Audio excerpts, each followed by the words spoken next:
ஒரு தடவை நாரதர் ஒரு தெரு வழியாக போய்கிட்டு இருந்தார்.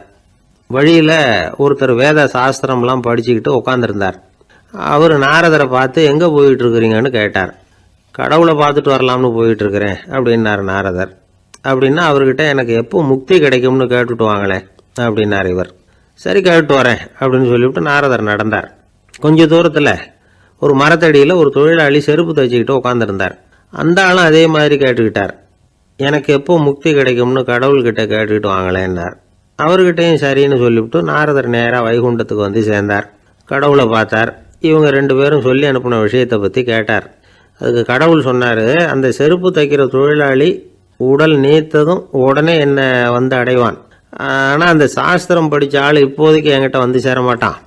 அவன் இன்னமும் பல பிறவிகள் எடுத்து அங்கேயே இருக்க வேண்டி இருக்குது. எப்போ இங்கே வந்து சேருவான்னு எனக்கே தெரியாது அப்படின்னார். நாரதருக்கு இதோட ரகசியம் என்னங்கிறது புரியல. எனக்கு ஒன்றும் புரியலையேன்னாரான் கடவுள்கிட்ட. சீக்கிரம் புரிஞ்சுக்குவேன், நீ திரும்பி போகிறப்போ நான் இங்கே வைகுண்டத்தில் என்ன செஞ்சுக்கிட்டு இருக்கேன்னு கேட்டால் ஒரு ஊசியின் துவாரத்தில் ஒரு யானையை கோத்துக்கிட்டு இருக்கிறேன்னு அவங்கக்கிட்ட சொல்லு அப்படின்னார் கடவுள் சிரிச்சுக்கிட்டே. நாரதர் பூமிக்கு திரும்பினார். கடவுளை பார்த்தீங்களா எப்படி இருக்கார் அப்படின்னு விசாரித்தார். வேத சாஸ்திரம் படித்தவர். ஓ பகவானா, அவர் யானையை ஊசியின் காதில் நுழைச்சிக்கிட்டு இருக்கிறார் பார்த்தேன்னார் நாரதர். ஊசி காதில் யானையா? அது எப்படி முடியும்? நீங்கள் சொல்கிறத நான் நம்ப மாட்டேன்னு விட்டார் அவர். சரி, இந்த ஆளுக்கு இறைவன் பேரில் நம்பிக்கை இல்லை அப்படிங்கிறத நாரதர் புரிஞ்சுக்கிட்டார். அடுத்தபடியாக அந்த தொழிலாளி இருந்த இடத்துக்கு போனார். இறைவனை பார்த்தீங்களான்னு கேட்டார் அவர். பார்த்தேன், ஒரு ஊசி துவாரத்தில் யானையை கோத்துக்கிட்டு இருந்தார் அப்படின்னு சொல்லிவிட்டு நாரதர் அந்த ஆள் முகத்தை கவனித்தார். அந்த தொழிலாளி இதை கேட்டுட்டு கொஞ்சம் கூட ஆச்சரியப்படலை. அவரால் முடியாத காரியம் கூட உண்டானார். என்ன இப்படி சொல்கிற? ஊசியின் துவாரத்தில் யானையை கோக்க முடியும்னு நீ நம்புறியா அப்படின்னு கேட்டார் நாரதர். நிச்சயமாக நம்புகிறேன்னார் அவர். அது எப்படி அப்படின்னு கேட்டார் இவர். இதோ பாருங்க, நான் இந்த ஆலமரத்தடியில் தான் தினமும் உட்காந்துருக்கிறேன். தினமும் இந்த மரத்திலிருந்து எவ்வளவோ பழம் கீழே விழுது. இந்த பழத்தில் இருக்கிற ஒவ்வொரு விதையிலேயும் உள்ள ஒரு ஆலமரம் இருக்குது. ஒரு சின்ன விதைக்குள்ள ஒரு பெரிய ஆலமரம் இருக்க முடியுங்கிறப்ப ஊசி துவாரத்தில் கடவுள் யானையை நுழைய வச்சாருங்கிறத ஒத்துக்கிறதுல என்ன கஷ்டம் இருக்கு அப்படின்னு ரொம்ப சர்வசாதாரணமாக பதில் சொன்னாராம் அந்த தொழிலாளி. நாரதர் யோசனை பண்ணார். இந்த தொழிலாளி வேத சாஸ்திரங்களையெல்லாம் படிக்கலைன்னா கூட அறிவுபூர்வமாக சிந்திச்சு இறைவனை நம்புகிறான். அதனால தான் கடவுள் இந்த ஆளுக்கு சீக்கிரம் முக்தி கிடைக்கும்னு சொன்னார் அப்படிங்கிறத புரிஞ்சுக்கிட்டாராம். இந்த கதையில் வர்ற கடவுள், நாரதர், வைகுண்டம் இதெல்லாம் ஒரு பக்கம் இருக்கட்டும், ஒரு சின்ன விதைக்குள்ள ஒரு பெரிய ஆலமரம் தூங்கிக்கிட்டு இருக்கு அப்படிங்கிற உண்மை, அந்தரத்தில் 1000 கிரகங்கள் சுற்றிக்கிட்டு இருக்குங்கிற உண்மை, இதெல்லாம் நாம் பார்த்துக்கிட்டு தானே இருக்கிறோம். இந்த உண்மைகள் அதிசயமாக நமக்கு தெரியறதுனால அதை நம்பாமல் இருந்துட முடியாது. இயற்கையை பரிபூர்ணமாக நம்புங்கள், அந்த நம்பிக்கையே நம்ம வாழ்க்கைக்கு ஆதாரம் அப்படிங்கிறத விளக்கறதுக்காக தான் இந்த கதை. இந்த காலத்தில் நம்ம பிள்ளைங்களுக்கெல்லாம் இது மாதிரி நம்பிக்கை அதிகமாகவே இருக்குது. ஒரு நாள் ஒரு சின்ன பையன்கிட்ட கேட்டேன், ஏன்பா கடவுள் ஒரு பானைக்குள்ள ஒரு யானையை நுழைய வச்சுட்டாருன்னு சொன்னால் அதை நீ நம்புவியா அப்படின்னு கேட்டோம். நம்புவேன் சார், அது ஒன்றும் பெரிய அதிசயம் இல்லைன்னா. எப்படிறான்னு கேட்டோம். எப்படின்னா அந்த பானை அந்த யானையை விட பெருசாக இருந்திருக்கும், அவ்வளவுதான் அப்படின்னு சொல்கிறான்.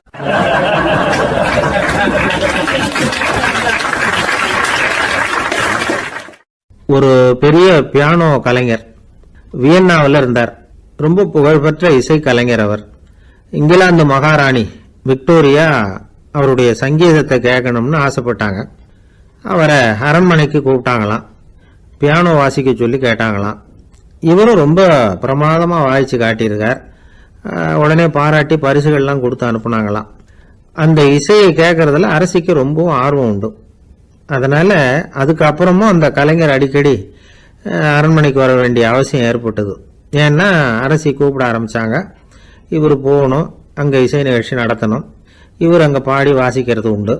ஒரு தடவை மகாராணி அவரை பார்த்து, உங்கள் நாட்டு தேசிய கீதம் பாடுங்களேன் அப்படின்னு கேட்டாங்களாம். உடனே அவர் தன்னுடைய நாடான ஆஸ்திரியாவின் தேசிய கீதத்தை பாடியிருக்கிறார். அவர் பாட ஆரம்பித்த உடனே மகாராணி எழுந்திருச்சு நின்னாங்களாம். அதுக்கு மரியாதை செலுத்துகிற நோக்கத்தோட பாட்டு முடிகிற வரைக்கும் அப்படியே நின்றுகிட்டு இருந்தாங்களாம். இதுதான் அந்த அரசியினுடைய பெருந்தன்மை. அதாவது நாட்டுப்பற்றுங்கிறது அந்த அளவுக்கு அப்படி இருக்கணும். இப்படி ஒரு அரசியே நம்ம நாட்டு தேசிய கீதத்துக்கு எழுந்திருச்சு நின்று மரியாதை செலுத்துறாங்க அப்படிங்கிறது புரிஞ்சுக்கும் பொழுது அந்த முதிய கலைஞரின் மகிழ்ச்சிக்கு அளவே இல்லையாம். அதுக்கப்புறம் அந்த பியானோ கலைஞர் ஒரு நாள் தன்னுடைய நண்பர் ஒருத்தர்கிட்ட பேசிக்கிட்டு இருந்தாராம். அப்போ சொன்னாராம், மகாராணியார் எனக்கு எவ்வளவோ பரிசுகள்லாம் கொடுத்துருக்குறாங்க. ஒரு தடவை எனக்கு வைரக்கல் பதித்த அணி ஒன்றை கூட பரிசா கொடுத்தாங்க. ஆனால் அதை விட உயர்ந்த விலை மதிக்க முடியாத அணி என்ன தெரியுமா?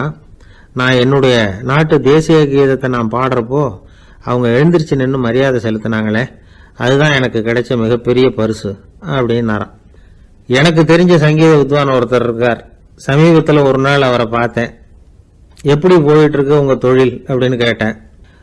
ரொம்பவும் வித்தியாசமா போயிட்டு இருக்குங்க அப்படின்னார். என்ன சொல்றீங்க அப்படின்னு. முன்னாடியெல்லாம் நான் பாடினா எதிரில் இருக்கிறவங்க தான் எழுந்திரிச்சு போயிட்டு இருந்தாங்க.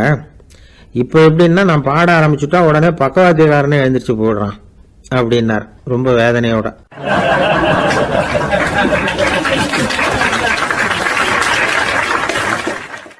ஒரு ராஜா ஊரெல்லாம் சுத்தி பார்த்துட்டு வரலாம்னு ஒரு நாள் புறப்பட்டு போனார்.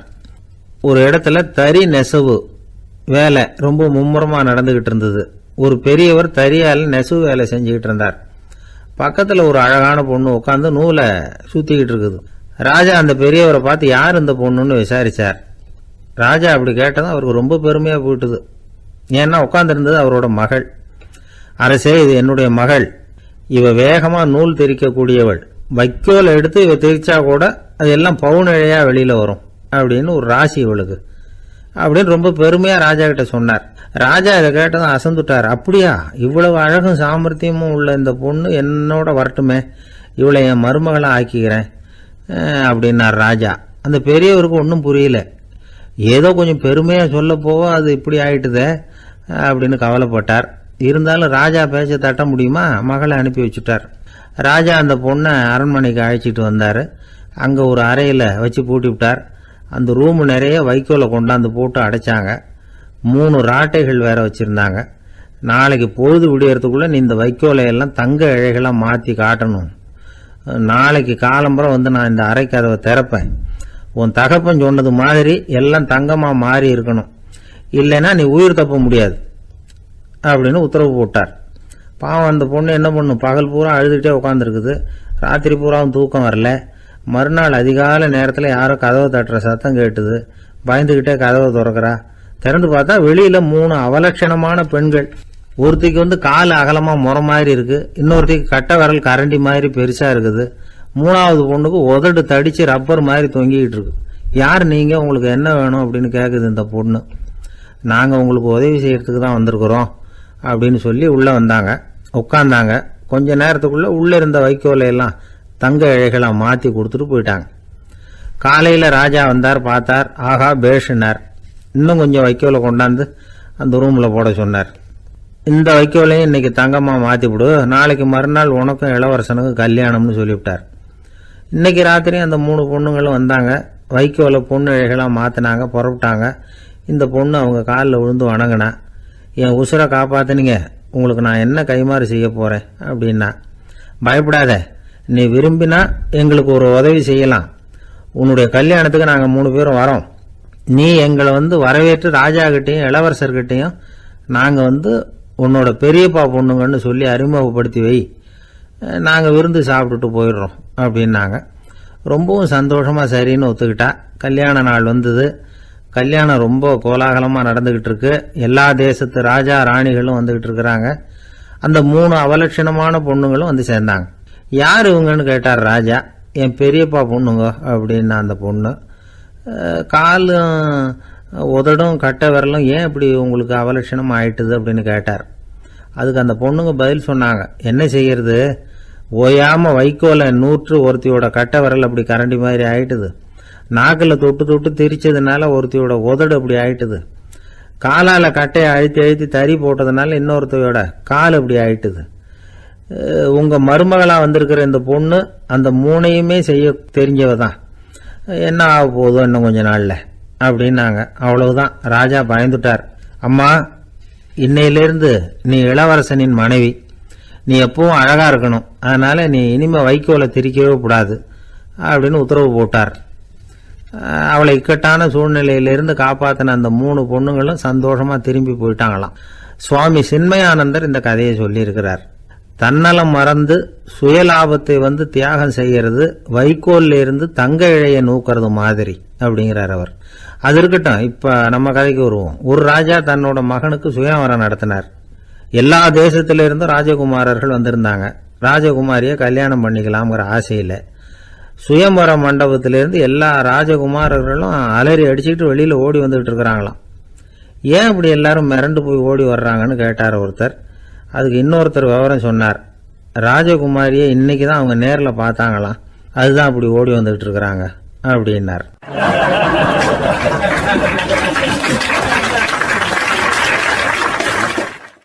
அங்கே ஒரு புதர் தெரியுது இல்லையா, இந்த புதருக்குள்ள ஒரு சிங்கம் இருக்கு. அந்த பக்கமாக நான் போகிறப்போ வர்றப்போலாம் அது என்கிட்ட வம்பு வளர்க்குது, தகராறு செய்யுது, என் மேலே பாயுது, என்னை தாக்குது, ஏன்னு தெரியல அப்படின்னுது. இதை கேட்டதும் அந்த குரங்கு சொல்லிச்சு, இனிமேல் கவலைப்படாத, இந்த தடவை நான் உன்னை காப்பாற்றுறேன்னுது. அதுக்கப்புறம் ஒரு நாள் அந்த குரங்கும் கழுதியும் அந்த புதர் பக்கமாக போய்கிட்டு இருந்தாங்க. எதிர்பார்த்தது மாதிரியே நடந்தது. அந்த சிங்கம் எதிரில் வந்தது, கழுதியை பார்த்தது, உடனே அது மேலே பாய ஆரம்பிச்சுட்டுது. அவ்வளவுதான். உடனே இந்த குரங்கு என்ன பண்ணிச்சு தெரியுமா, கிடுகிடுன்னு ஒரு மரத்து மேலே ஏறி உட்காந்துக்கிட்டது. அங்கே உட்காந்துக்கிட்டு கீழே அந்த கழுதியும் சிங்கமும் போடுற சண்டையை வேடிக்கை பார்க்க ஆரம்பிச்சுட்டுது. கொஞ்ச நேரம் கழித்து அடிபட்ட காயத்தோடு அந்த கழுதை மெதுவாக நடந்து வந்தது. குரங்கு மெல்ல மரத்தை விட்டு கீழே இறங்குச்சு. இப்போ கழுதை கேட்டுது, என்னை காப்பாற்றுறேன்னு சொல்லிவிட்டு காலை வாரி விட்டுட்டியே, நீ பாட்டுக்கு மரத்து மேலே ஏறி உட்காந்துக்கிட்டே, அது நியாயமானது. குரங்கு பரிதாபமாக அதை பார்த்துது. நான் மரத்து மேலே இருந்து நீங்கள் 2 பேரும் சண்டை போட்டதை பார்த்துக்கிட்டு தான் இருந்தேன். உன்னோட சத்தம் தான் அதிகமாக இருந்தது, அது நீ சிரிக்கிற மாதிரி எனக்கு கேட்டுது, அதனால் நீ தான் ஜெயிச்சுக்கிட்டு இருக்க போல இருக்கு அப்படின்னு நினச்சிவிட்டேன்னது. இன்றைக்கி பல பேர் இப்படி தான் இருக்கிறாங்களாம்.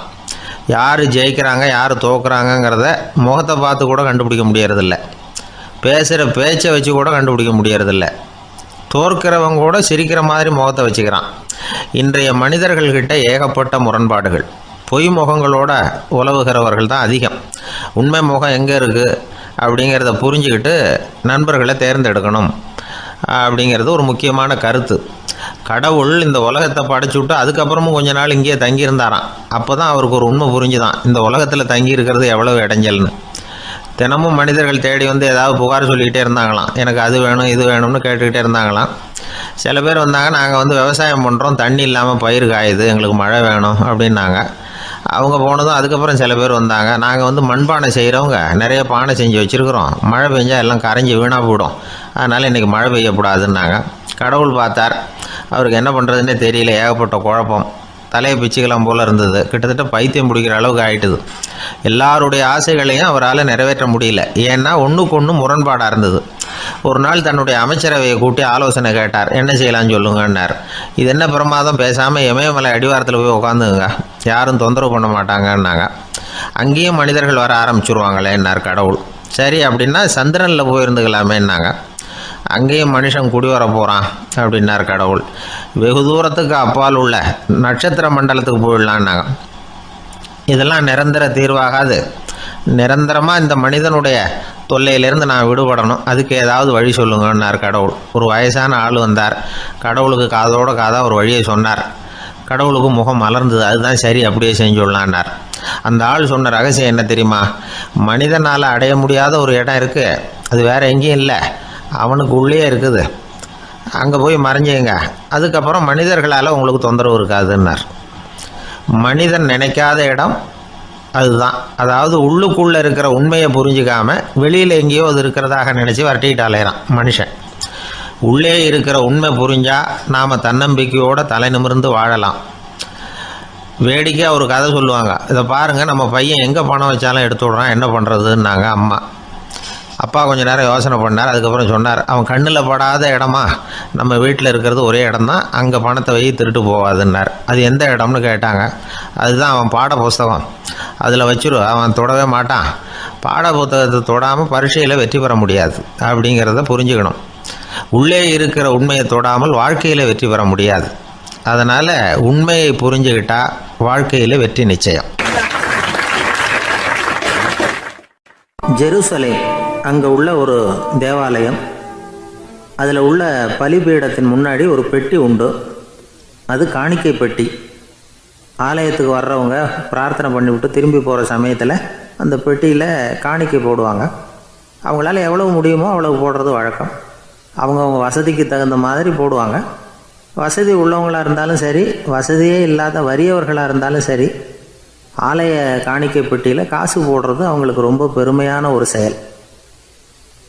ஒரு சமயம் இயேசு தம்முடைய சீடர்களோடு அந்த ஆலயத்துக்கு வரார். அங்கே உட்காந்து ரொம்ப நேரம் வழிபாடு பண்ணிகிட்டு இருக்கிறார். சீடர்களும் அந்த ஜபத்தில் கலந்துக்கிட்டாங்க. வழிபாடு முடிஞ்சுது. இயேசு உட்காந்துருக்கிறார். காணிக்கை பெட்டியில் காசு போடுறவங்கள கவனிக்கிறார். சீடர்களும் அதையே கவனிச்சுக்கிட்டு இருக்கிறாங்க. ரொம்ப பேர் வரிசையாக வந்தாங்க. அவங்களால முடிஞ்ச அளவுக்கு காசு போட்டுட்டு அவங்க பாட்டுக்கு போய்கிட்டு இருக்கிறாங்க. வசதியானவங்க நிறைய பேர் வந்தாங்க. அதுக்கு மத்தியில் வயசான ஒரு அம்மா, அவங்களும் வந்து காசு போட்டுட்டு போகிறாங்க. இப்போ இயேசு தன்னுடைய சீடர்கள் பக்கம் திரும்பினார். ஒரு கேள்வி கேட்டார். இப்போ இந்த காணிக்கை பெட்டியில் நிறைய பேர் வந்து காசு போட்டுட்டு போகிறத நீங்கள் கவனிச்சிங்க.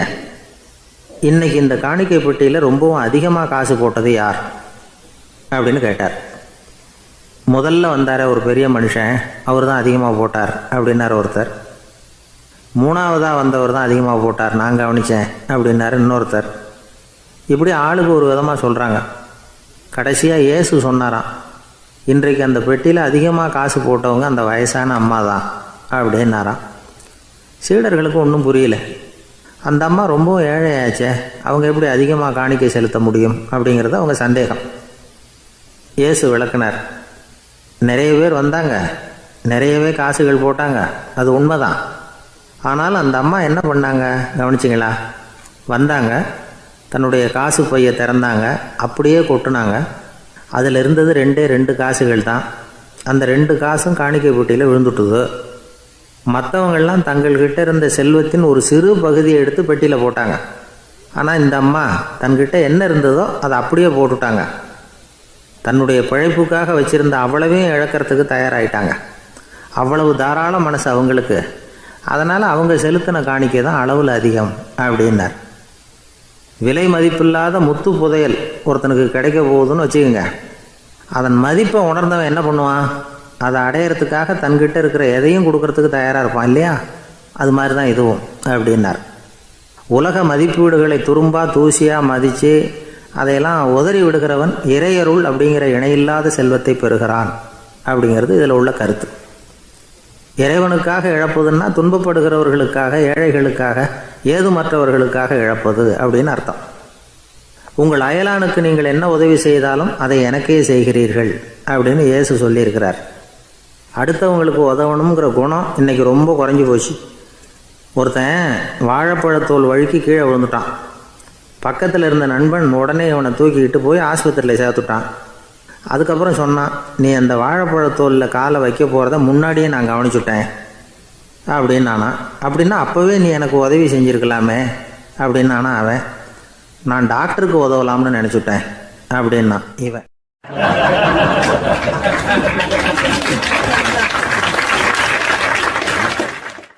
ஒரு ஊரில் ஒரு சித்தர் இருந்தார், சூஃபி சித்தர். அவர் ஞானம் பெற்ற ஒரு சித்தர். ஒரு நாள் அந்த நாட்டு மன்னன் அவரை பார்க்கறதுக்காக வந்தான். என்ன வேணும் உனக்குன்னு கேட்டார். நான் கடவுளை பார்க்கணும், அதுக்கு நீங்கள் தான் உதவி பண்ணணும் அப்படின்னா அவன். சித்தர் கொஞ்சம் யோசனை பண்ணார். சரி போயிட்டு நாளைக்கு வாடினார். அதே மாதிரி மன்னன் போயிட்டு அடுத்த நாள் வந்தான். இங்கே நீ என்னோட ஒரு வாரம் தங்கியிருக்க வேண்டியிருக்கும்னார். சரின்னா ஒரு பிச்சை பாத்திரத்தை தூக்கி கையில் கொடுத்தார். அவனுக்கு ஒன்றும் புரியல, இருந்தாலும் வாங்கிட்டான். வாங்கிட்டு இதை என்ன செய்யணும் அப்படின்னு கேட்டான். இதை ஒன்றும் செய்ய வேணாம், இதை எடுத்துக்கிட்டு பக்கத்தில் உள்ள கிராமங்களுக்கு போ, வீடு வீடாக பிச்சை எடுத்துக்கிட்டு வா. அப்படி வந்த பிறகு தான் உனக்கு சாப்பாடும் ஓய்வும் கிடைக்கும். ஒரு வாரம் அப்படி செய், அதுக்கப்புறம் 8வது நாள் நாம் கடவுளை பற்றி யோசிக்கலாம் அப்படின்னார். இப்படி இவர் சொன்னதை கேட்டதும் அந்த அரசனுக்கு அதிர்ச்சி ஆயிட்டுது. ஒரு மாதிரி ஆயிட்டான். தன்னுடைய சொந்த நாட்டில் சொந்த குடிமக்கள்கிட்ட போய் பிச்சை எடுக்கிறதா அப்படின்னு யோசனை பண்ணி பார்த்தான். அதுக்கப்புறம் மெதுவாக அவன் அந்த சித்தரை பார்த்தான். ஐயா, சொந்த நாட்டிலேயே பிச்சை எடுக்கிறதுன்னா எனக்கு ஒரு மாதிரியாக இருக்குது, வெக்கமாக இருக்குது. நான் வேணும்னா வெளி தேசத்தில் எங்கேயாவது போய் பிச்சை எடுக்கவா அப்படின்னு கேட்டான். இதுக்கு அந்த சித்தர் ஒரு சம்மதிக்கலை. இதை பாரு, உன்னால் பிச்சை எடுக்க முடியலன்னா பேசாமல் திரும்பி அரண்மனைக்கே போயிடு. அதுக்கப்புறம் கடவுளை பற்றியெல்லாம் பேசுகிறதுக்கு என்னை தேடிட்டு வரக்கூடாது அப்படின்னு விட்டார். மன்னன் தயங்கினான். இருந்தாலும் மனசை சரி பண்ணிட்டு சம்மதிச்சான். சரிங்க, ஒரு வாரம் இங்கே தங்குறேன், நீங்கள் சொல்கிறது மாதிரி பக்கத்து கிராமங்களுக்கு போகிறேன், வீடு வீடாக பிச்சை எடுக்கிறேன், வர்றேன் அப்படின்னா. ஒரு வாரம் தெரு தெருவாக பிச்சை பாத்திரத்தோடு அலைஞ்சான். சொந்த ஊரில் சொந்த குடிமக்கள்கிட்ட பிச்சை எடுத்தான். 7 நாள் முடிஞ்சுது. 8வது நாள் அந்த சித்தர் மன்னனை கூப்பிட்டார். இப்படி வாழ்னார். வந்தான். இனிமே நீ கடவுளை பற்றி என்கிட்ட கேட்கலாம்னார். இனிமே கேட்கறதுக்கு ஒன்றுமே இல்லை சுவாமின்னா இவன். ஒரு வார காலம் பிச்சை எடுத்த பிறகு தான் கடவுளை காண முடியும் அப்படின்னு நான் கனவு கூட காணவில்லைன்னா. அப்படின்னா நீ பிச்சை எடுத்த காலத்தில் அப்படி என்னதான் நடந்தது அப்படின்னு கேட்டார் அவர். சுவாமி, ஒரு வார காலம் பிச்சை எடுத்ததில் என்னுடைய ஆணவம் அழிஞ்சுட்டுது. அது இப்போ இருக்கிற இடமே தெரியல. இப்போ அதை காணவே காணோம். பிச்சைக்காரனாக இருந்தப்போ பெற்றதை மன்னனாக இருக்கும்போது பெற முடியாதுங்கிறத புரிஞ்சுக்கிட்டேன் அப்படின்னா மன்னன். அடக்கம் பிறந்தவுடன் தெய்வீக கதவுகள் திறந்து கொள்ளுகின்றன அப்படிங்கிறார் ஓஷோ. நம்மால் ஒருத்தன் ஆணவம் அழியணுங்கிறதுக்காக ஒரு திருவோட்டை எடுத்துக்கிட்டு தெரு தெருவாக பிச்சை எடுக்க ஆரம்பித்தான். என்ன, தெய்வீக கதவுகள் திறந்துதா அப்படின்னு கேட்டார் ஒருத்தர். தெய்வீக கதவு திறக்கிறதுக்கு முன்னாடியே எங்கள் வீட்டு கதவு சாத்திக்கிட்டுதுன்னா. என்னடா சொல்கிறேன்னார். இனிமேல் வீட்டுக்குள்ளேயே வர வேணாம், இதையே தொழிலாக வச்சுக்கோ அப்படின்னு எங்கள் வீட்டில் சொல்லிவிட்டாங்க சார் அப்படின்னா.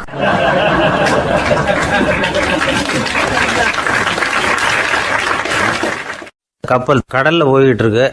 புயல், சூறாவளி, அலையெல்லாம் பெருசு பெருசாக ரொம்ப உயரமாக உண்டாகுது. கடுமையான காற்றிலேயும் வேகமான அலைகள்லேயும் சிக்கி அந்த கப்பல் தடுமாறுது. திசை மாறி போச்சு. எந்த பக்கம் போயிட்டு இருக்கிறோம்னே தெரியல. அந்த கப்பலை செலுத்திக்கிட்டு இருந்த மாலுமி ரொம்ப சாமர்த்தியமாக செயல்பட்டார். தன்னுடைய அறிவாற்றலையும் திறமையையும் முழுமையாக பயன்படுத்தினார். அந்த கப்பலை கட்டுப்படுத்தினார். மெதுவாக அந்த சூறாவளியிலிருந்து கப்பலை காப்பாற்றி கரைக்கு கொண்டுட்டு வந்து சேர்த்துட்டார். மாலுமின்னு ஒருத்தர் இருந்ததுனால அந்த மரக்கலம் காப்பாற்றப்பட்டது. மாலுமின்னு ஒருத்தர் இல்லைன்னு வச்சுக்கோங்க, அந்த கப்பலோட கதி என்னவா இருக்கும் யோசிச்சு பாருங்க. ஒரு கோபக்காரனுடைய நிலைமையும் அப்படித்தானா. கோபக்காரன்கிறவன் ஒரு மாலுமி இல்லாத மரக்கலம் அப்படிங்கிறார் நபிகள் நாயகம். கொந்தளிக்கிற கடலில் கொடுமையான அலைகளின் உச்சியில் அல்லல் படுகிற மரக்கலத்தை விட மோசமானது கோபக்காரனின் நிலைமை அப்படிங்கிறது அவருடைய கருத்து. அது மாதிரி இதுன்னு சொல்லலை, அதை விட மோசம் இது அப்படிங்கிறார். ஏன் தெரியுமா? ஒரு கப்பல் கடலில் தடுமாறினா அதை சரிப்படுத்த மாலுமி இருக்கிறார். அவர் தன்னுடைய சாமர்த்தியத்தினால் அதை கட்டுப்படுத்தி சரியான வழிக்கு கொண்டுட்டு வந்துடுவார். ஆனால் கோபக்காரனுடைய நிலைமை அப்படி இல்லை அப்படிங்கிறார் நபிகள் நாயகம். மனித மனம் ஒரு மரக்கலம், அறிவு அதில் இருக்கிற மாலுமி.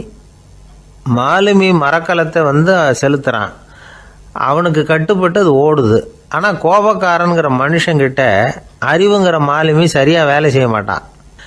ஏன்னா கோபம் அந்த மாலுமியின் கண்களை அவிச்சிரும், காதுகளை கேட்காம பண்ணிவிடும். கண்ணையும் காதையும் மூடிவிட்டு கப்பலை ஓட்டுனா எப்படி ஓட்டுறது? அதனால் கோபக்காரன் மாலுமி இல்லாத மரக்கலம். இடி மின்னலில் மாட்டிக்கிட்டு கஷ்டப்படுற கப்பல் மாதிரி கஷ்டப்படுறான். பெரியவங்கள்லாம் என்ன சொல்கிறாங்க? உனக்கு கெடுதல் பண்ணவனுக்கும் நீ நன்மையை செய், எவருடைய விருப்பு வெறுப்பையும் பொருட்படுத்தாதே, பரம எதிரிக்கும் நீ நன்மை செய்ய ஆரம்பித்தா உன்னுடைய தூய நிலையை பார்த்துட்டு அவனும் உனக்கு நெருக்கமான நண்பனாக ஆயிடுவான். இதுதான் பெரியவங்க நமக்கு சொல்லியிருக்கிறது. புனித குரான் சொல்கிறது என்ன? தீமையை நன்மையை கொண்டே நீர் தடுத்து கொள்ளும் அப்படின்னு சொல்லப்பட்டிருக்கு. அதில் இன்னா செய்தாரை ஒருத்தல் அவர் நாண நன்னயம் செய்து விடல் அப்படிங்கிறார் திருவள்ளுவர். செல்வந்தர் ஒருத்தர்கிட்ட ஒரு சிறுவன் ஆடு மேய்ச்சிக்கிட்டு இருந்தானா.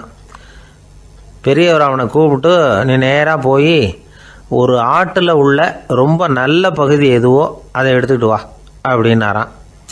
இவன் போனான். ஒரு ஆட்டு உடம்புல இருந்த நாக்கு, இருதயம், இது ரெண்டையும் எடுத்துகிட்டு கொடுத்தானான். பெரியவர் வாங்கி பார்த்தார். அதுக்கப்புறம் இப்போ நீ போய் இன்னொரு ஆட்டில் இருக்கிற ரொம்ப கெட்ட பகுதி எதுவோ அதை எடுத்துகிட்டு வா அப்படின்னாரான். இவன் போய் எடுத்துகிட்டு வந்தான். அவன் கையில் இருந்தது மறுபடியும் அதே மாதிரி நாக்கு, இருதயம், இது ரெண்டும் தான்.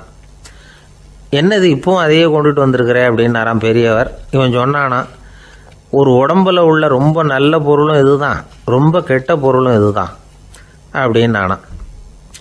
இளம் வயசில் இப்படி பதில் சொன்னவர் தான் பேரறிஞர் லுக்மானுல் ஹக்கீம் அவர்கள். கோபப்படாமல் இருந்தால் இது ரெண்டும் நல்லா வேலை செய்யும், கோபப்பட்டால் இது ரெண்டும் மோசமாக வேலை செய்யும். அதை புரிஞ்சுக்கிறதுக்காகத்தான் இன்றைக்கி இந்த தகவல். கோபம் வந்துட்டால் நாம் என்ன செய்கிறோங்கிறது நமக்கே தெரியாது. ஒருத்தர் டாக்டர்கிட்ட போனார் அவசரமாக, டாக்டர் எனக்கு இப்போ கடுமையான கோப வெறி, எனக்கு கண்ணு மண்ணு ஒன்றும் புரியல, உடனடியாக அதை கட்டுப்படுத்தணும், உடனே இதுக்கு ஏதாவது ஒரு மாத்திரை கொடுங்க ப்ளீஸ் அப்படின்னார்.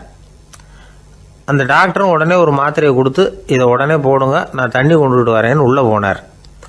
தண்ணியோடு திரும்பி வந்தார். இவர் சொன்னார், டாக்டர் நீங்கள் கொடுத்த மாத்திரை ரொம்ப பெருசாக இருந்தது, இருந்தாலும் கஷ்டப்பட்டு முழுங்கிட்டேன்னார். டாக்டர் சந்தேகத்தோடு மேசையை பார்க்குறார். பார்த்தா மாத்திரை அங்கேயே இருக்குது, பேப்பர் வெயிட்டை காணலை.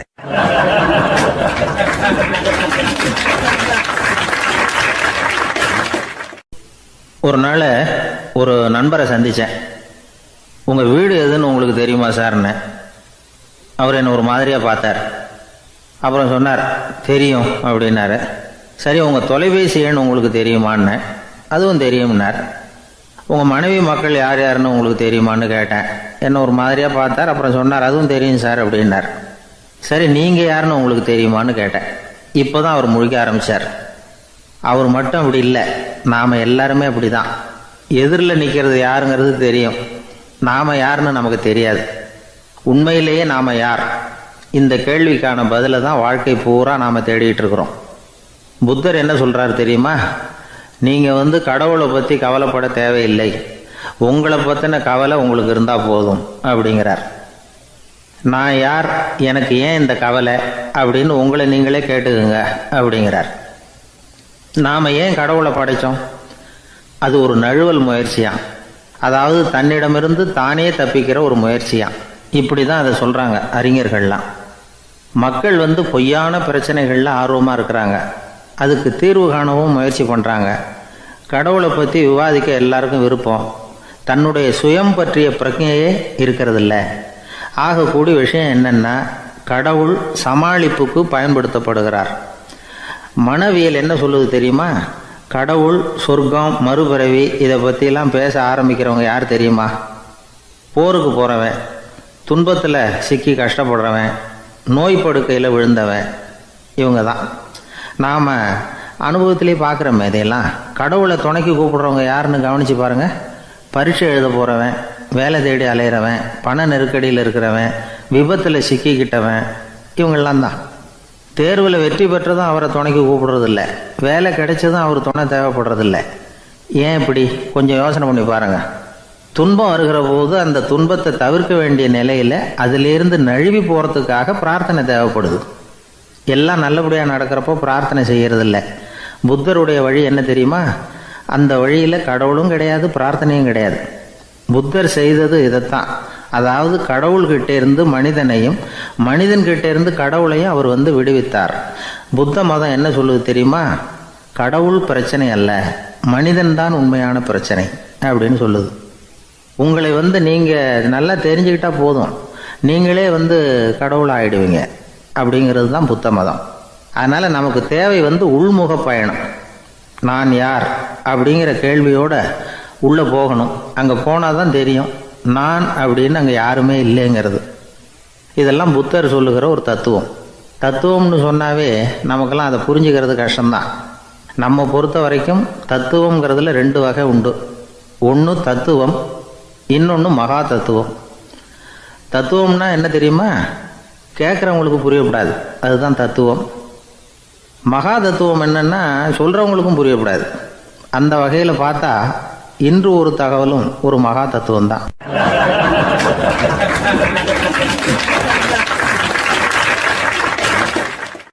ரொம்ப பேருக்கு கூட்டத்தில் பேசுறதுன்னா பயம். நமக்கு ஒன்றும் தெரியாதுன்னு மற்றவங்க நினச்சிடக்கூடாதுங்கிற எண்ணம் தான் இதுக்கு காரணம். ரொம்ப முக்கியமான ஒரு கூட்டம்னா பயம் அதிகமாக இருக்கும். முக்கியமானவங்கள்லாம் வருவாங்களே, அவங்களாம் நம்மளை பற்றி மட்டமாக நினச்சிருவாங்களே அப்படிங்கிற பயம் வந்துடும். ஆனால் மேடை பேச்சுங்கிறது அவ்வளவு கடினமான ஒரு காரியம் இல்லைங்கிறாங்க அது சம்பந்தமான நிபுணர்கள். யாரும் பேச்சாளர் ஆகலாம், இது ஒன்றும் பெரிய கிஃப்ட்டு கிடையாது அப்படின்னு அவங்க சொல்கிறாங்க. நீங்கள் ஒரு சிறந்த பேச்சாளர் ஆகணுமா அப்படின்னா அதுக்குன்னு சில ஆலோசனைகளை சொல்லி வச்சுருக்கிறாங்க அனுபவசாலிகள். முதல் ஆலோசனை என்னென்னா, உங்கள் பேச்சு எளிமையாக இருக்கணும். ஏதாவது ஒரு கருத்து அல்லது 2 கருத்து சொன்னால் போதும். 20 அல்லது 30 கருத்துக்களை சொல்லிகிட்டே போகக்கூடாது. 2வது ஆலோசனை, நீங்கள் என்ன பேச போகிறீங்கிறது முதல்ல உங்களுக்கு நல்லா புரியணும். அதுக்கப்புறம் தான் அதை அடுத்தவங்களுக்கு புரிய வைக்க முடியும். எப்படி ஆரம்பிக்க போகிறோம், எந்த கருத்தை முக்கியமாக வலியுறுத்த போகிறோம், எப்படி முடிக்க போகிறோம் அப்படிங்கிறத முதல்ல நல்லா சிந்தித்து மனசில் வச்சுக்கணும். கடைசியாக என்ன சொல்கிறீங்களோ அதுதான் கேட்குறவங்க மனசில் நிற்கும். 3வது ஆலோசனை என்னென்னா, உங்கள் பேச்சு சுருக்கமாக இருக்கணும். ஒரு 15 நிமிஷம் பேசுகிறது ரொம்ப பொருத்தம். மணிக்கணக்கில் பேசிக்கிட்டு இருக்கிறது நல்லதில்லை. 4வது ஆலோசனை, நீங்கள் பேசுகிறது உண்மையாக இருக்கணும். உங்களுக்கு உண்மையான அனுபவங்கள் இருக்கும், அதை சொல்லலாம். உங்களுடைய உண்மையான அனுபவங்களை மற்றவங்களோட பகிர்ந்துக்கணும், அதுதான் முக்கியம். 5வது ஆலோசனை, ஆரம்பத்தில் கொஞ்ச நேரம் உங்களை பற்றியும் எதிரில் உள்ளவங்களை பற்றியும் சம்மந்தப்படுத்தி ஏதாவது பேசி ஒரு நெருக்கத்தை ஏற்படுத்திக்கணும்.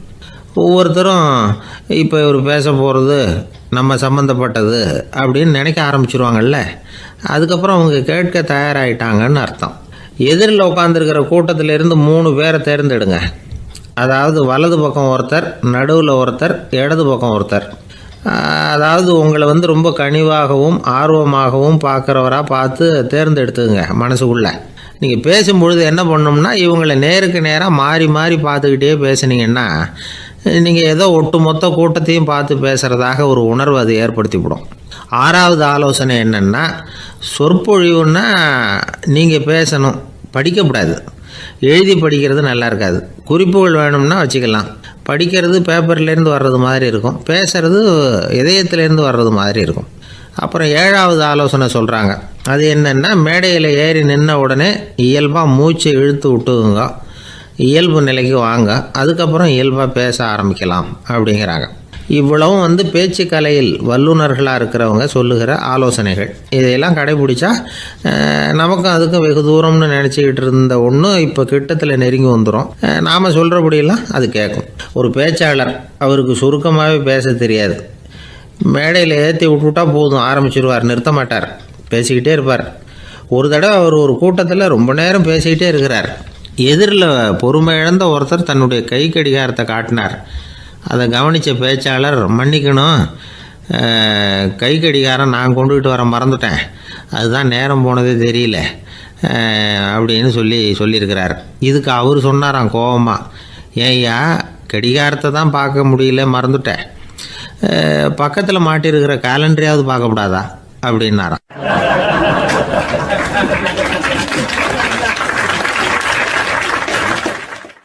அர்ஜுனன் கேட்ட கேள்விக்கெல்லாம் பகவான் கண்ணன் பதில் சொன்னார். அதுக்கு பேர் பகவத்கீதை. அதே மாதிரி உத்தவன் கேட்ட கேள்விக்கும் அவர் பதில் சொல்லியிருக்கிறார். அதுக்கு என்ன பேருனா உத்தவ கீதைன்னு பேர். அது சரி, உத்தவன்னா யார்?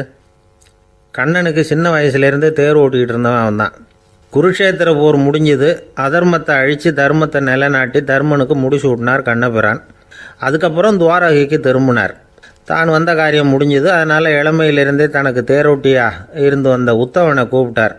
இந்த பாருப்பா, உனக்கு வேணுங்கிறத கேளுன்னார். அவன் தனக்குன்னு எதையும் கேட்குறதுக்கு ஆசைப்படலை. இருந்தாலும் கேள்வி கேட்குறதில் அவன் ரொம்ப கெட்டிக்காரன். அதனால் கேட்க ஆரம்பித்தான். பரந்தாமா, ராஜசூய யாகத்துக்கு தர்மனை கூப்பிட்டு தன்னுடைய அரண்மனையில் விருந்து வச்சான் துரியோதனை. அதுக்கப்புறம் சூதாட்டத்துக்கு கூப்பிட்டான். தர்மன் தோல்வி அடைகிற மாதிரி பண்ணிவிட்டான். நீங்கள் தான் முக்காலமும் உணர்ந்தவராச்சே, சூதாட்டத்தில் தர்மர் ஜெயிக்கிறது மாதிரி பண்ணியிருக்கக்கூடாதா? இந்த பகடக்காயை உருட்டுறப்போ நீங்கள் எதிர்பார்த்தது விழற மாதிரி பண்ணியிருக்கலாமே. சரி, அதுதான் இல்லை. வேடிக்கை பார்த்துக்கிட்டு இருந்த பீமன், அர்ஜுனன், நகுலன், சகாதேவன் இவங்களையும் பணையம் வச்சு ஆடுறப்போவாவது காப்பாற்றிருக்கலாம். அதையும் நீங்கள் செய்யலை. பாவம், அந்த அவல பொண்ணு, ஒன்றும் புரியாத ஒன்றும் தெரியாத அந்த உன்னுடைய சகோதரி திரௌபதி, அந்த பொண்ணை துச்சாதனன் இழுத்துக்கிட்டு துகில் உரிகிற கட்டத்தில் காப்பாற்றினியே. இது நியாயமா, முறையா, அறமா? இதுதான் உத்தவன் கேட்ட கேள்வி. இதுக்கு பரந்தாமன் பதில் சொல்கிறார். அப்படி கேள் உத்தவா, தருமனை துரியோதனன் சூதாட அழைக்கும் பொழுது என்ன சொன்னான் தெரியுமா? நான் பணையம் வைக்கிறேன், எனக்கு பதிலாக என்னுடைய மாமன் சகுனி பகடக்காய்களை உருட்டுவான்னு சொன்னான்.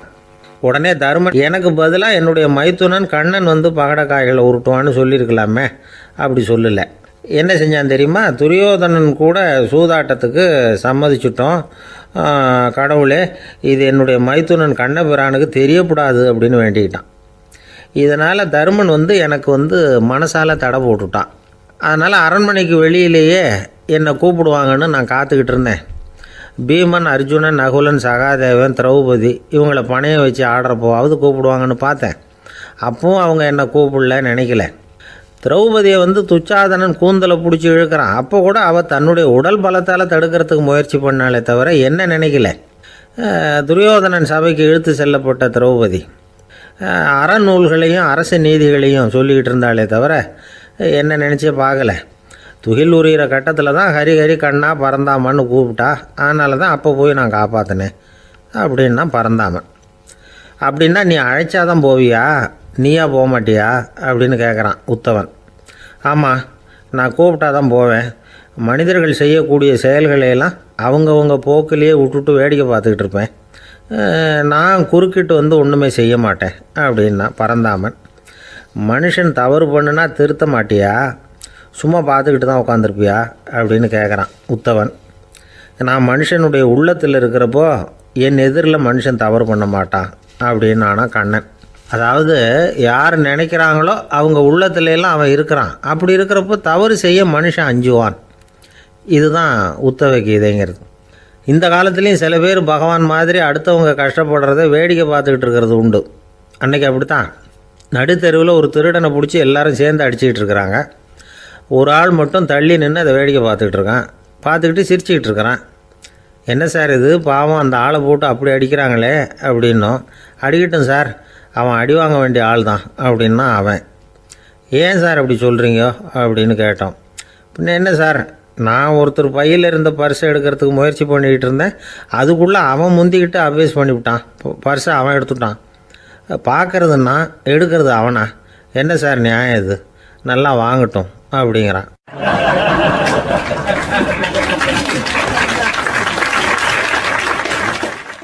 ஒரு வயசான அம்மா ஒரு நாள் ஃபோன் பண்ணாங்க.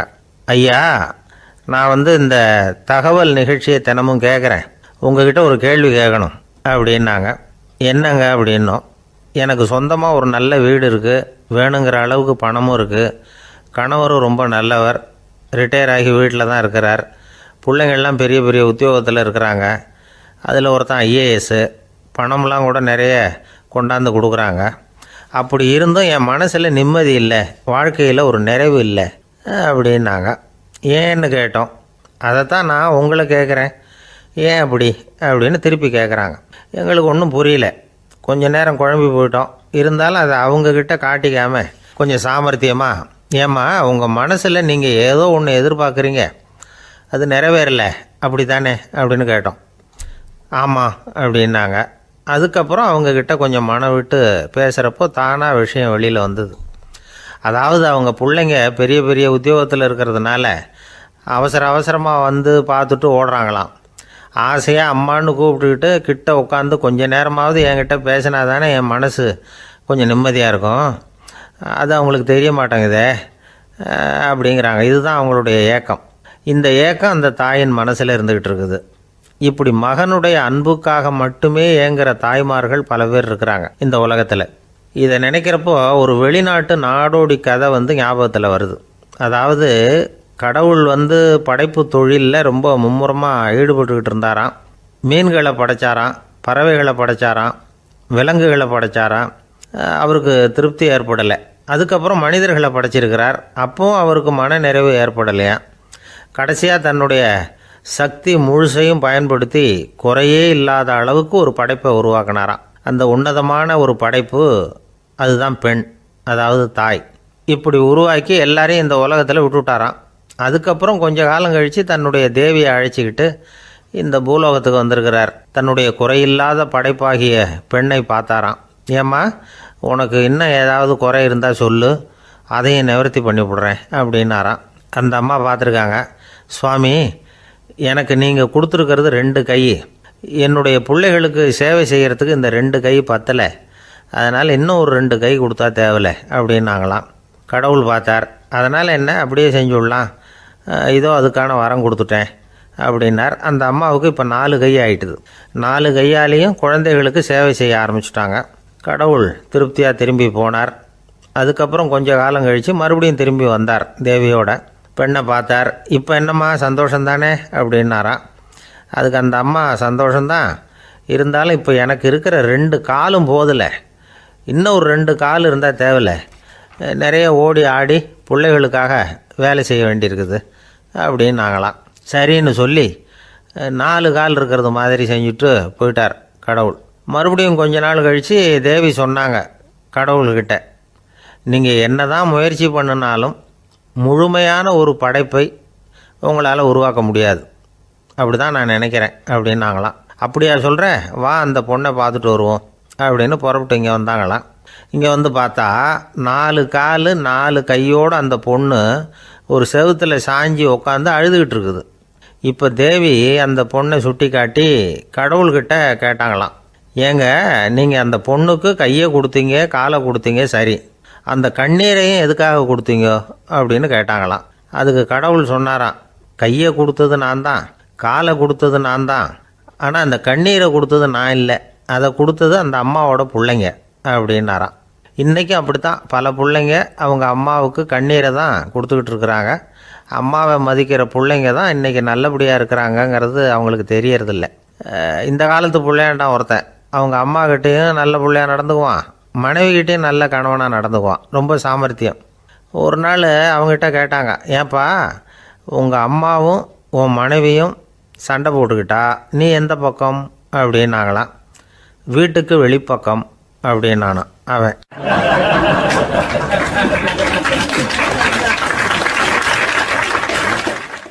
சாலை ஓரமாக அழுதுகிட்டு உட்காந்துருந்தான். பிச்சை எடுத்து சாப்பிட்ற ஒருத்தன் அந்த பக்கமாக வந்தான். இவனை பார்த்தான். ஏன் அழுதுகிட்டு உட்காந்துருக்கிற, என்னாச்சு உனக்கு அப்படின்னு கேட்டான். அதுக்கு இவன் சொன்னான், என்கிட்ட ஒன்றுமே இல்லை, நான் இந்த உலகத்தில் இருந்து என்ன பிரயோஜனம், அதனால தான் அழுதுகிட்டு இருக்கிறேன் அப்படின்னா. உன்கிட்ட மறைஞ்சிருக்கிற புதையல் என் கண்ணுக்கு நல்லா தெரியுது, அது உனக்கு புரியல, அதனால தான் அழுதுகிட்டு இருக்கிற அப்படின்னா. என்னது புதையல் இருக்குதா, உன் கண்ணுக்கு தெரியுதா அப்படின்னு கேட்டான். ஆமாம் எனக்கு தெரியுது, அந்த புதையலை நீ விற்கிறதுக்கு தயாராக இருக்கிறியா அப்படின்னு கேட்டான் இவன். இதை கேட்டதும் அந்த இளைஞனுக்கு ரொம்ப ஆச்சரியமாக போச்சு. என்னது இப்படி கேட்குறானே அப்படின்னு. என்கிட்ட ஒரு காசு கூட இல்லையே, அப்படி இருக்கிறப்போ புதையல் எங்கேருந்து வந்தது அப்படின்னா. இந்த நேரத்தில் அந்த பிச்சைக்காரன் சிரித்தான். இப்படி தான் இந்த உலகத்தில் எல்லோரும் சொல்லிகிட்டு இருக்கிறாங்க, என்கிட்ட ஒன்றுமே இல்லை ஒன்றுமே இல்லைன்னு சொல்லி, ஆனால் அவங்கக்கிட்ட தான் புதையல் இருக்குது, நீ வேணும்னா என் கூட வா, நம்ம நாட்டு அரசர்கிட்ட போவோம், உங்ககிட்ட இருக்கிற புதையலை அவர் நல்ல விலைக்கு எடுத்துக்குவார் அப்படின்னா. அது எப்படி உனக்கு தெரியும்னா, இதுக்கு முன்னாடியும் இது மாதிரி பல பேரை நான் ராஜா கிட்ட அழைச்சிட்டு போயிருக்கிறேன், அதனால தான் உன்னை பார்த்தேன், உன்னையும் கூப்பிட்றேன், நீ சரின்னு சொன்னால் உன்னை அழைச்சிட்டு போகிறேன், உங்ககிட்ட இருக்கிற புதையலை அவர் நல்ல விலை கொடுத்து எடுத்துக்குவார் அப்படின்னு சொன்னான். இவன் இப்படி சொல்கிறது அந்த இளைஞனுக்கு ஒன்றுமே புரியல. இது என்னது இந்த ஆள் இப்படி சொல்லிகிட்டு இருக்கிறான், நம்மக்கிட்ட என்ன இருக்குது, அதுவும் இல்லாமல் இவனே பிச்சை எடுத்து சாப்பிட்டுக்கிட்டு இருக்கிறான், இவன் போய் நம்மளை ராஜா கிட்ட அழைச்சிட்டு போகிறதா போகிறேங்கிறானே என்ன அப்படின்னு சொல்லி அவன் யோசனை பண்ணான். என்ன யோசிக்கிற, உனக்கு பணம் வேணும்னா என்னோட வா அப்படின்னா. இளைஞன் ஒரு முடிவுக்கு வந்தான். சரி, இங்கேயே உட்காந்துக்கிட்டு இருக்கிறத விட அங்கேயாவது போய் பார்ப்போமே, இங்கே அழுதுகிட்டு உட்காந்துருக்கிறதுல என்ன பிரயோஜனம், ஏதோ கூப்பிட்றான் போய் பார்த்துட்டு வருவோமே அப்படின்னு சொல்லி அவன் கூட புறப்பட்டான். பிச்சைக்காரன் முன்னாடி போயிட்டே இருக்கிறான், இந்த இளைஞன் பின்னாடி நடந்து போயிட்டுருக்கான். 2 பேரும் அரண்மனையை நோக்கி போகிறாங்க. பாதி வழி போயிருப்பாங்க. வழியில் அந்த பிச்சைக்காரன் சொன்னான், இதை பாரு, முன்னாடியே சில விஷயங்களை நாம் பேசிக்க வேண்டியிருக்கு, சரியாக தெளிவாக முடிவு எடுத்துக்கிட்டு அதுக்கப்புறம் ராஜாக்கிட்ட போகணும். ஏன்னா அங்கே போய் அது முடியாது இது முடியாதுன்னு நாம் நமக்குள்ளே சண்டை போட்டுக்கிட்டு இருக்க முடியாது. ராஜாவுக்கு விலையை பற்றி கவலையே இல்லை. எவ்வளவு சொன்னாலும் நமக்கு பணம் கிடச்சிரும். ஆனால் அதுக்கப்புறம் நான் இதை விற்கிறதுக்கு தயாராக இல்லைன்னு சொல்லிடக்கூடாது. அதனால் புதையலை விற்கிறதா இல்லையாங்கிறத இங்கேயே தெளிவாக முடிவு செஞ்சுக்கணும். இல்லைன்னா ராஜா கிட்ட போய் அங்கே போய் குழப்பிக்கிட்டு இருக்க முடியாது அப்படின்னு சொன்னான். இளைஞனுக்கு ஒன்றுமே புரியல. என்ன சொல்கிற நீ, என்கிட்டயா புதையலா, எங்கே இருக்குது அப்படின்னு சொல்லி குழம்பி போனான். இப்போ அந்த பிச்சைக்காரன் சொன்னான், இதை பாரு, இப்போ உதாரணத்துக்கு உன்னுடைய கண்களை எடுத்துக்கோ. அதுக்கு நீ என்ன விலை கேட்டுற போகிற? நான் அதுக்கு ராஜா கிட்டே இருந்து ஒரு 50,000 ரூபா வாங்கி தர முடியும். உன்னுடைய இருதயத்தை கொடுக்குறியா, 20 லட்சம் ரூபா வாங்கி தரேன். மூளையை கொடுக்குறியா, 30 லட்சம் வாங்கி தரேன். என்ன சொல்கிற அப்படின்னு சொல்லி இந்த பிச்சைக்காரன் பேசிக்கிட்டே போகிறான். இளைஞனுக்கு கோபம் வந்துட்டுது. என்ன உளர்ற, உனக்கு என்ன பைத்தியமா? கண்ணையும் மூளையையும் இருதயத்தையுமா விற்பாங்க? என்ன விலை கொடுத்தாலும் அதையெல்லாம் நான் விற்கிறதுக்கு தயாராக இல்லை, நான் விற்க மாட்டேன். அதை கொடுத்துட்டு நான் என்ன பண்ணுறது? இப்படி நான் மட்டும் இல்லை, யாருமே இதை விற்கிறதுக்கு தயாராக இருக்க மாட்டாங்க அப்படின்னு சொன்னான் அந்த இளைஞன். இவன் இப்படி சொன்னதும் அந்த பிச்சைக்காரன் வாய் விட்டு சிரிக்க ஆரம்பிச்சுட்டான். இப்போ பைத்தியமானது நானா நீயா? லட்சக்கணக்கான கோடிக்கணக்கான ரூபாய் பொறுமானம் உள்ள பொருள்களை உங்ககிட்டயே வச்சுக்கிட்டு விற்க முடியாதுன்னு சொல்கிற நீ தான் ஏழை. என்கிட்ட ஒன்றுமே இல்லைன்னு மரத்தடியில் உட்காந்து அழுதுகிட்டு இருக்கிறியே அப்படின்னு சொன்னான். இன்றைக்கி பார்த்திங்கன்னா பல பேர் தன்கிட்ட புதைஞ்சிருக்கிற ஆற்றலை புரிஞ்சிக்க முடியாமல் அவதிப்பட்டுக்கிட்டு இருக்கிறாங்க. நம்மக்கிட்ட என்ன இருக்குங்கிறது அவங்களுக்கு தெரியறதில்ல. அதனால தான் என்கிட்ட ஒன்றுமே இல்லைன்னு சொல்லி அழுதுகிட்டு இருக்கிறாங்க. இதை விளங்க வைக்கிறதுக்கு பெரியவங்க சொல்கிற கதை இது. நம்மக்கிட்ட இருக்கிற புதையலை நாம் தான் தோண்டி எடுக்கணும். உண்மையான புதையலுங்கிறது உள்ளே இருக்குது. ஆனால் அதை வெளியில் தேடுற ஆசாமிகள் தான் அதிகம். சராசரி மனித இயல்பு அப்படி. நம்மக்கிட்ட விலை மதிக்க முடியாத பகுத்தறிவு இருக்குது. அதை வச்சுக்கிட்டு வாழ்க்கையில் முன்னேறதுக்கு முயற்சி பண்ணணும். என்கிட்ட ஒன்றுமே இல்லைன்னு நினச்சி ஓரமாக உட்காந்துடக்கூடாது. முயற்சி செஞ்சால் முடியாத காரியம் எதுவுமே இல்லை.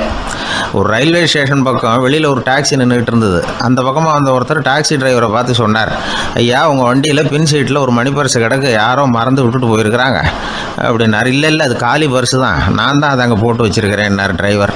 ஏன்னு கேட்டார் அவர். இதுக்கு டிரைவர் சொன்னார், அதை பார்க்குற யாராவது அதை எடுத்துக்கலாம்ங்கிற ஆசையிலையாவது சவாரிக்கு வருவாங்க, அதுக்காக தான் போட்டு வச்சுருக்கிறேன் அப்படின்னார்.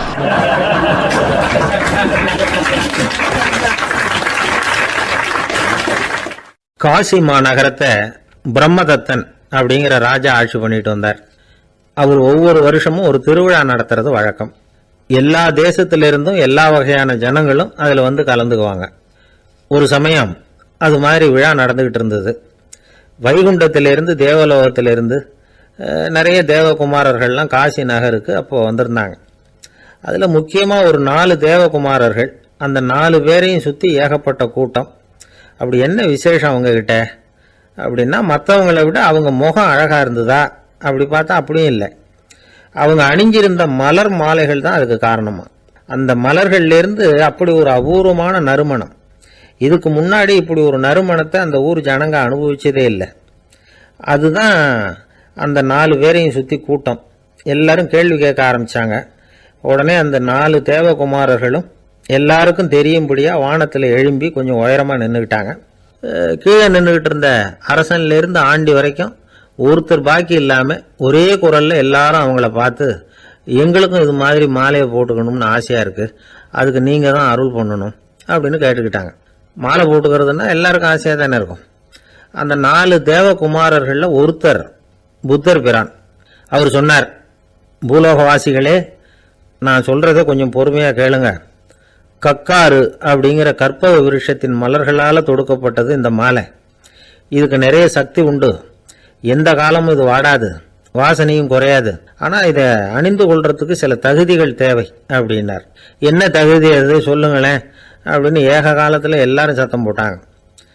தீய இயல்புகள் உள்ளவங்க, இழிந்த சிந்தனை, இழிந்த செயல் உள்ளவங்க இந்த மாலையை அணிய முடியாது அப்படின்னார். அவ்வளோதான். கூட்டத்தில் சத்தம் போட்டவங்கள்லாம் மெதுவாக அப்படி அடங்க ஆரம்பிச்சிட்டாங்க. இன்னொரு தேவகுமாரன் சொன்னார், அடுத்தவங்க பொருளை அபகரிக்காதவன், அடுத்தவங்களுக்கு கெடுதல் பண்ணக்கூடிய பொய் பேசாதவன், பேராசையினால் கெட்ட வழியில் பொருள் ஈட்ட நினைக்காதவன் இந்த மாலையை போட்டுக்கலாம் அப்படின்னார். கூட்டத்திலிருந்து யாரும் முன்னுக்கு வரல. ஒரே ஒரு ராஜகுரு மட்டும் கொஞ்சம் முன்னாடி வந்தார். பெரியவர், படித்தவர் அவர். எனக்கு தகுதி இருக்குது அந்த மாலையை போட்டுக்கிறதுக்கு அப்படின்னார். வேற ஒன்றும் இல்லை, பொய் சொல்லியாவது அந்த மாலையை வாங்கிக்குவோமே அப்படின்னு முடிவு பண்ணிட்டார் அவர். அவ்வளோதான், மாலையை வாங்கிட்டார். அடுத்த தேவகுமாரன் பேசினார்.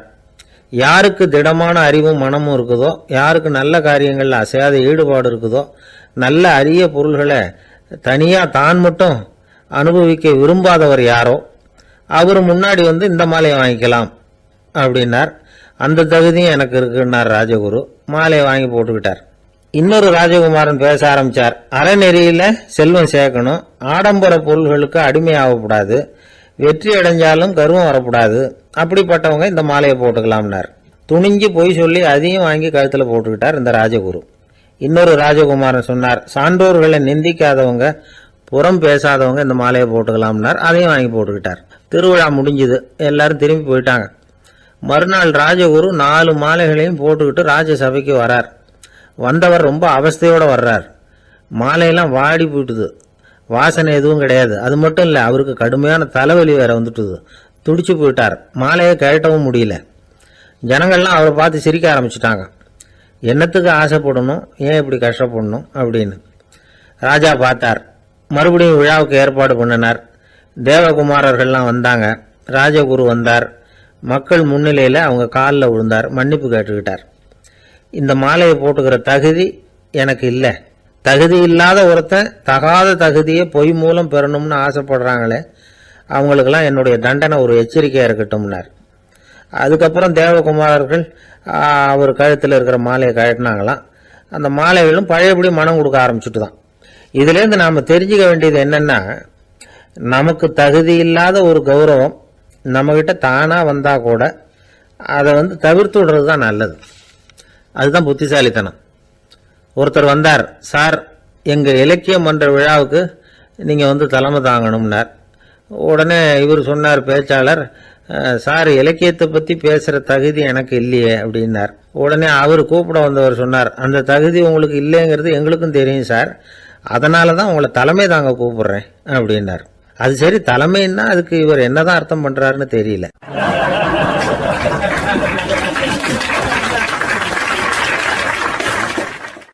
என்னை விட யோகியம் இந்த உலகத்தில் வேற யாரும் இல்லை சார் அப்படின்னார் ஒருத்தர்.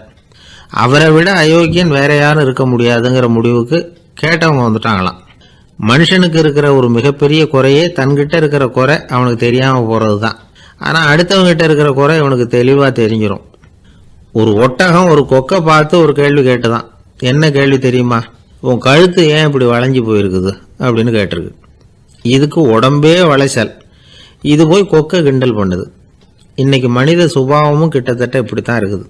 இந்த உலகத்தில் குறையில்லாத மனிதர்கள் யாரும் கிடையாது, நாம உள்பட.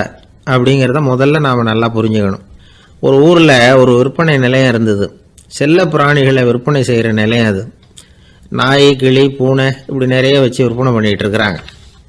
நாய்க்குட்டி விற்பனை செய்கிற பகுதியில் ஒரு சிறுவன் நின்றுக்கிட்டு இருந்தான். விற்பனை செய்கிற ஆளுகிட்ட விலை கேட்டுக்கிட்டு இருந்தான். அதுவும் இருக்குதே, அந்த நாய்க்குட்டி என்ன விலை அப்படின்னு கேட்டானா.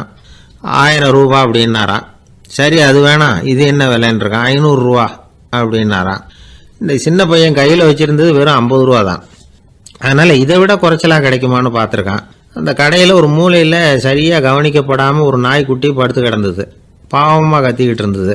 அதை பார்த்ததுமே இவனுக்கு அது ரொம்ப பிடிச்சி போச்சு. உடனே அந்த கடைக்காரரை பார்த்து, அதுவும் அந்த மூலையில் படுத்து கிடக்குதே, அந்த நாய்க்குட்டி என்ன விலை அப்படின்னு கேட்டிருக்கான். தம்பி, அது ஒரு கால் ஊனம், அதனால் அது உன்னோட குதித்து விளையாடவோ ஓடுறதோ அதால் முடியாத காரியம் அப்படின்ட்டுருக்கார் அவர். அது தெரிஞ்சுதாங்க கேட்குறேன், அதோட விலை என்ன, அதை மட்டும் சொல்லுங்களேன் அப்படின்ட்டுருக்கான். தம்பி, இது வந்து கால் ஊனம் உள்ள ஒரு நாய். இதை போய் காசு கொடுத்து வாங்கிறதுக்கு யாராவது பிரியப்படுவாங்களா? இதை நான் உனக்கு இலவசமாகவே தர்றேன், எடுத்துகிட்டு போ அப்படின்னாரான். இதை கேட்டதும் அந்த சிறுவனுக்கு கோவம் வந்துட்டு தான். நீங்கள் ஒன்றும் சும்மா கொடுக்க வேணாம், இந்தாங்க 50 ரூபா, இதை வச்சுக்கிட்டு நாய்க்குட்டியை கொடுங்க அப்படின்ட்டுருக்கான். அவருக்கு ஒன்றும் புரியல, ஆச்சரியமாக இருந்தது. சரின்னு பணத்தை வாங்கிட்டு நாய்க்குட்டியை தூக்கி கொடுத்தார். அந்த சிறுவன் அந்த நாய்க்குட்டியை 2 கையாலையும் வாங்கினா, மார்போட பிரியமாக சேர்த்து அணைச்சிக்கிட்டான். தெருவில் இறங்கி நடக்கிறான். அப்படி நடக்கும்பொழுது தான் பார்க்குறார், கடைக்காரர் வந்து ஆச்சரியமாக அவனை பார்க்குறார். அப்போ தான் அவருக்கு ஒரு விஷயம் புரியுது. அந்த சிறுவன் தெருவில் நாய்க்குட்டியை மார்போடு அணைச்சிக்கிட்டு விந்தி விந்தி நடந்து போய்கிட்டு இருக்கிறான். ஆமாம், அவனுக்கும் ஒரு கால் ஊனம். இந்த நாய்க்குட்டியை யாருமே வாங்க மாட்டாங்கன்னு நினச்சிக்கிட்டு இருந்தார். குறையுள்ள அதுக்கும் ஒரு எஜமானன் கிடைச்சுட்டான். அதனால் ஊனம் ஒரு குறை இல்லை அப்படிங்கிற உண்மையை அந்த கடைக்காரர் புரிஞ்சுக்கிட்டாராம். நம்மால் ஒருத்தர் கொஞ்சம் வயசானவர், எழுந்திரிச்சு சரியாக நடக்க முடியாது, சாய்வு நாற்காலியிலேயே எப்பவும் உட்காந்துருப்பார். அவர் தனக்கு துணையாக ஒரு நாயை பக்கத்தில் வச்சுருந்தார். அதுவும் ரொம்ப வயசான ஒரு நாய், எழுந்திரிக்கவே சிரமப்படும், நடக்கவும் முடியாது. அவர் பக்கத்திலே இதுவும் சோர்ந்து போய் படுத்து கிடக்கும். அந்த பெரியவரை பார்க்க வந்த ஒருத்தர் கேட்டார், ஏங்க ஒரு சின்ன பையனை உங்களுக்கு துணையாக வச்சுக்க கூடாதா? இந்த நாயை உங்களுக்கு பாதுகாப்பாக வச்சிருக்கிறீங்களே, உங்களுக்கு ஒரு ஆபத்துன்னா இது எப்படி உங்களுக்கு உதவ முடியும் அப்படின்னார். அப்போ அவர் சொன்னாராம், எனக்கு ஒரு ஆபத்துன்னா அந்த சமயத்தில் இந்த நாய் என்னை தனியாக விட்டுட்டு ஓடி போயிடாமல் இருக்கணும்ல, அதுக்காக தான் இதை நான் வச்சிருக்கிறேன் அப்படின்னாராம்.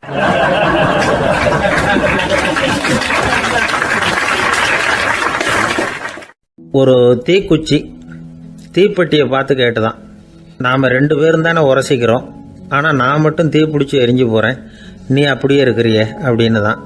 அதுக்கு தீப்பெட்டி சொல்லியிருக்குது, உனக்கு தலையில் கணம் இருக்குது அதனால் அழிஞ்சு போகிற அப்படின்னு தான். எப்படி இருக்கு பாருங்கள் இந்த பதில். தலையில் கணம் உள்ளவங்க யாருமே சரியாக இருக்க முடியாது. எவ்வளவு பெரியவங்களாக இருந்தாலும் சரி, ரொம்ப கஷ்டம்தான் அது.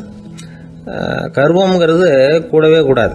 இதை விளக்கறதுக்கு மகான் ஒருத்தர் ஒரு சம்பவத்தை சொல்கிறார். அர்ஜுனன் தீர்த்த யாத்திரை பண்ணானா. அப்போ தென்னிந்தியாவுக்கு வந்திருக்கிறான். ராமேஸ்வரத்துக்கு போனப்போ அங்கே இலங்கைக்கு கல்லுலாம் அடுக்கி போடப்பட்டிருந்த பாலத்தை பார்த்தானா. ஒரு சின்ன குரங்கு அதுக்கு பக்கத்தில் விளையாடிக்கிட்டு இருந்திருக்கு. அதை பார்த்துட்டு அர்ஜுனன் சிரிச்சிருக்கான். ஏன் சிரிக்கிறேன்னு கேட்டிருக்கு அந்த குரங்கு. ராமன் மிகச்சிறந்த வில் வீரன், அப்படி இருக்கிறப்போ அவன் இலங்கைக்கு அம்புகளாலேயே ஒரு பாலம் கட்டியிருக்கலாம். அதை விட்டுட்டு போயும் உன்ன மாதிரி குரங்குகளை துணையாக வச்சுக்கிட்டு இப்படி ஒரு கருங்கல் பாலத்தை கட்டியிருக்கிறானே அப்படின்னு நானா. அம்புகளால் பாலம் கட்ட முடியுமா அப்படின்னு கேட்டுதான் குரங்கு. ஏன் முடியாது, என்னால் முடியுமேன்னு இருக்கான் அர்ஜுனன்.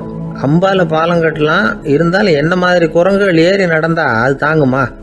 அதனால தான் ராமர் கருங்கல் பாலமே கட்டினார் அப்படின்றது குரங்கு சொல்லிச்சான். அப்படியே சொல்கிற, நான் வேணும்னா இப்போ அம்புகளாலேயே ஒரு பாலத்தை கட்டுறேன், நீ அது மேலே ஏறி நடந்து பார். பாலம் விழுந்துட்டுதுன்னா நான் தீ மூட்டி அதில் குதித்து உயிர் தியாகம் பண்ணி விட்றேன் அப்படின்னு நான் ரொம்ப கோபமாக. உடனே அந்த சின்ன குரங்கு பெரிய உருவம் எடுத்துட்டு தான் கையில் கதையோடு அர்ஜுனன் முன்னாடி நிற்கிறான் அனுமன். பார்த்தா, என்னுடைய தலைவர் ராமரையா இழிவாக பேசுகிற, நீ இப்போ பாலம் கட்டு, நான் என்னுடைய பலத்தை காட்டுறேன் அப்படின்னு அனுமன். அர்ஜுனன் தன்னுடைய காண்டிபத்தை எடுக்கிறான், சரமாரியா அம்புகளை விடுறான். அதெல்லாம் ஒன்னோட ஒன்று கோத்துக்கிட்டு அப்படியே பாலம் மாதிரி நிற்கிது. அர்ஜுனன் தலை நிமிர்ந்து நின்னான். அனுமன் உயர கிளம்பி அங்கேருந்து பாலத்தில் பொத்துன்னு இறங்கினான். பாலம் அப்படியே நொறுங்கி போச்சு தூள் தூளா. என்ன அர்ஜுனா, இப்போ என்ன செய்ய போற அப்படின்னு நான் ஏளனமா. அர்ஜுனன் தலையை தொங்க போட்டுக்கிட்டான். சொன்னபடி தீ மூட்டி அதில் குதிக்கிறதுக்காக 3 தடவை சுற்றி வந்தான். அப்போது கிருஷ்ணர் அங்கே வந்தார். என்ன அர்ஜுனா, என்ன நடக்குது, என்ன இது அப்படின்னு ஒன்றும் தெரியாத மாதிரி கேட்டார். அர்ஜுனன் வாயை திறக்கிறதுக்கு முன்னாடி அனுமன் வாயை திறந்தான், நடந்ததை சொன்னான். அர்ஜுனன் சவால் விட்டபடி உயிர் திறந்தே ஆகணும்னு அனுமன். கிருஷ்ணர் யோசனை பண்ணார். நல்லது, இந்த சவால் விட்டதுக்கும் நடந்ததுக்கும் யார் சாட்சி? பெரிய ஒருத்தரை சாட்சியாக வச்சுக்கிட்டல்லவா நீங்கள் இந்த போட்டியை நடத்தியிருக்கணும் அப்படின்னார். அதனால் என்ன, இப்போ மறுபடியும் அந்த போட்டியை நடத்தி விட்டா போச்சு, என்னால் அந்த அம்பு பாலத்தை நொறுக்க முடியாதா அப்படின்னு அனுமன். சரி, இப்போ மறுபடியும் அது நடக்கட்டும்னார் கிருஷ்ணர். அர்ஜுனன் அம்பு பாலம் அமைச்சான். அனுமன் ஏறி குதிச்சான். பாலம் அசைஞ்சு கொடுக்கவே இல்லை, அவ்வளோ உறுதியாக இருக்குது. இப்போ அனுமன் தலையை குனிஞ்சுக்கிட்டான். அர்ஜுனன் நன்றியோடு நிமிர்ந்து பார்த்தான். கிருஷ்ணருடைய தோள்கள்லேயும் முதுகள்லேயும் ரத்தம். என்ன சுவாமி, என்ன நடந்ததுன்னு நான் பதறி போய், உன் அம்பு பாலத்தை நான் தான் முட்டு கொடுத்து தாங்கிக்கிட்டு இருந்தேன். அனுமன் குதிச்சப்போ என் மேலே ஏற்பட்ட காயங்கள் இவை. பின்ன உன்னுடைய அம்பு பலத்தினாலேயா பாலம் நின்னுதுன்னு நினைக்கிற அப்படின்னாராம். முதல்ல அர்ஜுனன், அப்புறம்